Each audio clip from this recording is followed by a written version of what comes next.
විභාගයක් ආසන්න කාල පරිච්ඡේදයක් කියන්නේ සෑම සිසුවෙක්ටම අධික වෙහෙසකර කාලයක්. ඒ නිසා අපේ ශ්‍රී ලාංකීය දූපතුන්ට විභාගය සඳහා ඵලදායී ලෙස සූදානම් වීමට සරල නමුත් බලවත් උපාය මාර්ග කිහිපයක් හඳුන්වා දෙන්න අප මෙම වීඩියෝවෙන් උත්සාහ කරනවා. අපගේ පළමු යෝජනාව අධ්‍යයන සැලැස්මක් සාදන්න. එයට ප්‍රථමයෙන්ම අධ්‍යයන කාලසටහනක් නිර්මාණය කරන්න. ඔබේ විෂය නිර්දේශය කුඩා මාතෘකාවලට කඩා නිශ්චිත දිනයන් වලට වෙන් කරන්න. සියල්ල එකවර අධ්‍යයනය කරන්න පුළුවන් කමක් නැහැනේ. ඒ නිසා එකවරකට එක විෂයක් ගැන අවධානය දෙන්න. මතක තියාගන්න කල්තියා සූදානම් වීම අවසාන මොහොතේ තදබදයට වඩා හොඳයි කියන එක. අපගේ දෙවෙනි යෝජනාව කටපාඩම් කරනවා වෙනුවට පාඩම තේරුම් ගන්න. මාතෘකාවක් තේරුම්ගත් විට ඔබට විවිධාකාරයේ ප්‍රශ්න වලට විශ්වාසයෙන් පිළිතුරු ලියන්න පුළුවන්. ඔබ ඔබෙන්ම ප්‍රශ්න අහන්න. ඔබේම වචන වලින් පිළිතුරු දෙන්න. එහෙම නැත්නම් තව කෙනෙක්ට උගන්වන්න. එවිට ඔබ උගන්වන කරුණු ඔබටම තදින් මතක හිටිනවා. අපේ තුන්වෙනි යෝජනාව නිතිපතා පුහුණුවන්න. මේ සඳහා පහුගිය අවුරුදු වල ප්‍රශ්න පත්‍ර හොයාගන්න. ඒවා කරන්න. ඒ හරහා ඔයාට පුළුවන් නිවැරදිව පිළිතුරු ලියන්න පුහුණු වෙන්න. ඒ වගේම ඔයා ගැන විශ්වාසය දියුණු කරගන්නත් ඔයාට පුළුවන් වෙනවා. ඒ නිසා මතක ඇතුව පාස් පේපර්ස් අනිවාර්යයෙන්ම කරන්න.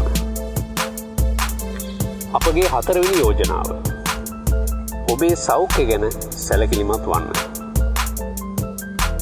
මතක තියාගන්න ශරීරයේ නිරෝගී නම් ඔබේ මොළයද හොඳින් ක්‍රියා කරනවා. ඒ නිසා ප්‍රමාණවත් නිින්දක් අනිවාර්යයෙන්ම ලබා ගන්න. ඒක ඉතා වැදගත්. පෝෂ්‍යදායී ආහාර වේලක් ගන්නත් අමතක කරන්න එපා. පිරිසිදු ජලය හැකි තරම් පානය කරන්න.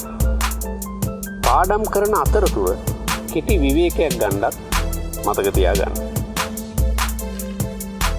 අපේ පස්වෙනි යෝජනාව ධනාත්මකව සිතන්න. විශේෂයෙන්ම ඔබව අන් අය සමග සංසන්දනය කරන්න යන්න එපා. එකිනෙකාගේ ඉගෙන ගැනීමේ වේගය වෙනස්. ඒ නිසා ඔබ ගැන අවධානයෙන් ඉන්න. ඔබේ ප්‍රගතිය ගැන ඔබ සතුටු වන්න.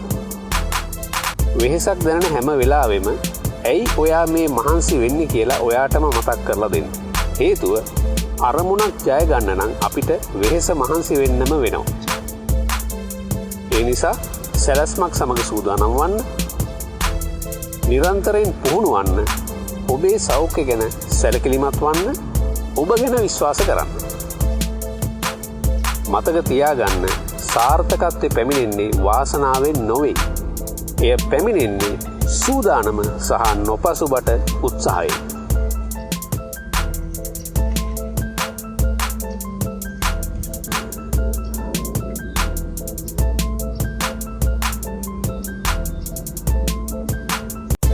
මෙවැනි ප්‍රයෝජනවත් කරුණු දිගටම දැනගැනීම සඳහා අපගේ මෙම සිංහල විශ්වකෝෂයේ YouTube නාලිකාව subscribe කරන්න.